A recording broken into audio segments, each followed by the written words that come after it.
ਜੇਕਰ ਤੁਹਾਨੂੰ ਜੋੜਾਂ ਦਾ ਕੋਈ ਵੀ ਦਰਦ ਆ ਤਾਂ ਇਹ ਕੈਂਪ ਸ੍ਰੀ ਚਮਕੌਰ ਸਾਹਿਬ ਦੀ ਪਵਿੱਤਰ ਧਰਤੀ ਸ੍ਰੀ ਜੋਤਪੁਰ ਸਾਹਿਬ ਲੱਗਾ ਹੋਇਆ ਹੈ।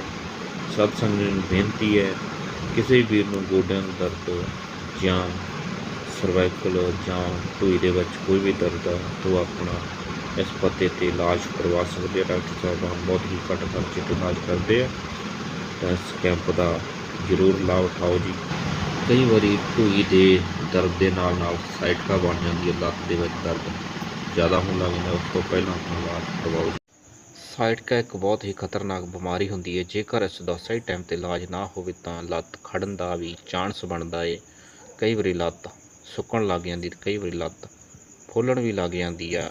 ਇਹ ਨਾ ਹੋਵੇ ਕਿ ਸਮਾਂ ਲੰਘ ਜਾਵੇ, ਉਦੋਂ ਪਹਿਲਾਂ ਇਹਨਾਂ ਨੰਬਰਾਂ 'ਤੇ ਕਨੈਕਟ ਕਰਕੇ ਆਪਣਾ ਇਲਾਜ ਜ਼ਰੂਰ ਕਰਵਾਓ ਜੀ।